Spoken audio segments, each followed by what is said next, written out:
शहराची खबरबात या बातमीपत्राचे प्रायोजक आहेत Mac care super speciality hospital Ahmednagar. Congratulations वहिनी, बाळ झाल्याबद्दल। पण मी ऐकलंय डिलिव्हरी फार क्रिटिकल होती। आता ठीक आहे ना सगळं? अगं होता थोडा प्रॉब्लेम, पण स्त्रियांच्या आरोग्याची संपूर्ण काळजी घेणारं मातृसेवा होतं ना साथीला। सगळं सुरळीत झालं। किशोर वयापासून ते रजोनिवृत्तीपर्यंत स्त्रीच्या आरोग्याची संपूर्ण काळजी घेणारं अहमदनगर मधील पहिलं स्त्री रुग्णालय Matruseva women's hospital obstetric ICU। किशोरवयीन आणि विवाहपूर्व समुपदेशन, गरोदर माता तपासणी आणि प्रसूती, पहिल्या सिझेरियन नंतर नॉर्मल डिलिव्हरीची सोय। मातृसेवा विमेन्स हॉस्पिटल, सक्कर चौक, नवीन टिळक रोड, अहमदनगर। फोन 9850 20 0017।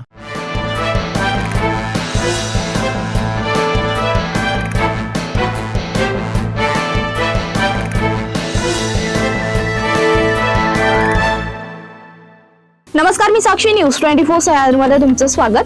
पाहूया अहिलानगर शहरातील महत्त्वपूर्ण बातम्यांचा आढावा शहराची खबरबातमध्ये। भिंगार परिसरातील विजय लाईन चौकाजवळ सुरू असलेल्या ऑनलाईन बिंगो जुगार अड्ड्यावर स्थानिक गुन्हे शाखेच्या पथकाने धाड टाकून 7 जणांविरुद्ध गुन्हा दाखल केलाय। या कारवाईत संगणक, LED screen, router, mobile phone, रोख रक्कम आदी 1,81,260 रुपयांचा मुद्देमाल जप्त करण्यात आलाय। या प्रकरणी भिंगार कॅम्प पोलीस ठाण्यात महाराष्ट्र जुगारबंदी कायदा कलम 12 गुन्हा नोंदविण्यात आलाय। सोमवारी दुपारी 2:30 वाजेच्या सुमारास अहिल्यानगर पाथर्डी रोड लगत SS स्पोर्ट्स शेजारी असलेल्या गाळ्यात ऑनलाईन बिंगो हार जीतचा जुगार सुरू असल्याची माहिती मिळाली। त्यानुसार स्थानिक गुन्हे शाखेच्या पथकाने छापा टाकून ही कारवाई केली आहे।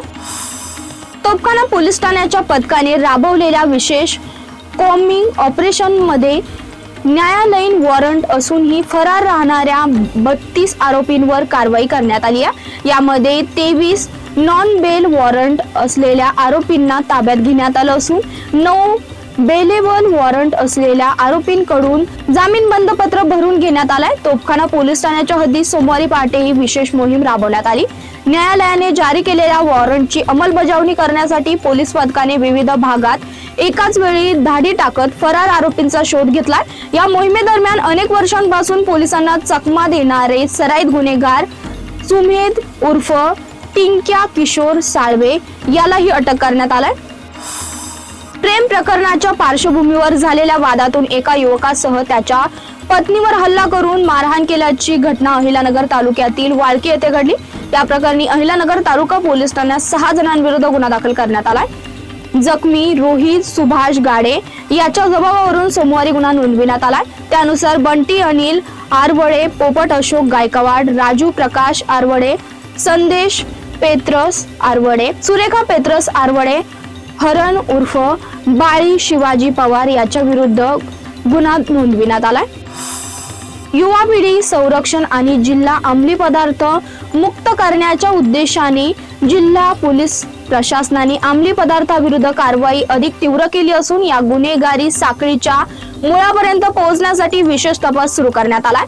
गेल्या 7 महिन्यात जिल्ह्यात अंमली पदार्थाच्या 32 कारवाया करण्यात आल्या असून 59 आरोपींकडून सुमारे 640 किलो अंमली पदार्थासह 1,78,54,810 रुपयांचा मुद्देमाल जप्त करण्यात आल्याची माहिती जिल्हा पोलीस अधीक्षक मुमक्का सुदर्शन यांनी दिली आहे।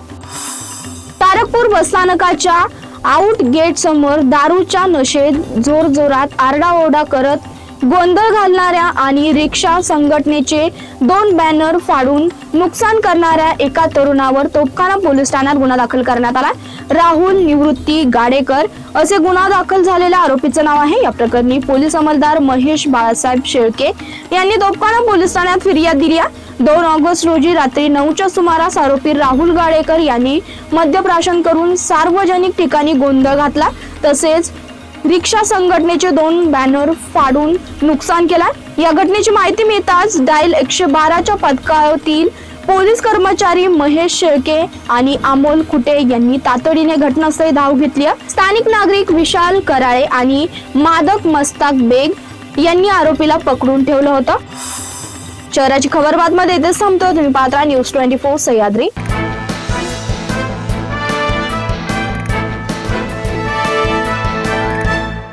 शहराची खबरबात या बातमीपत्राचे प्रायोजक होते Mac care super speciality hospital Ahmednagar.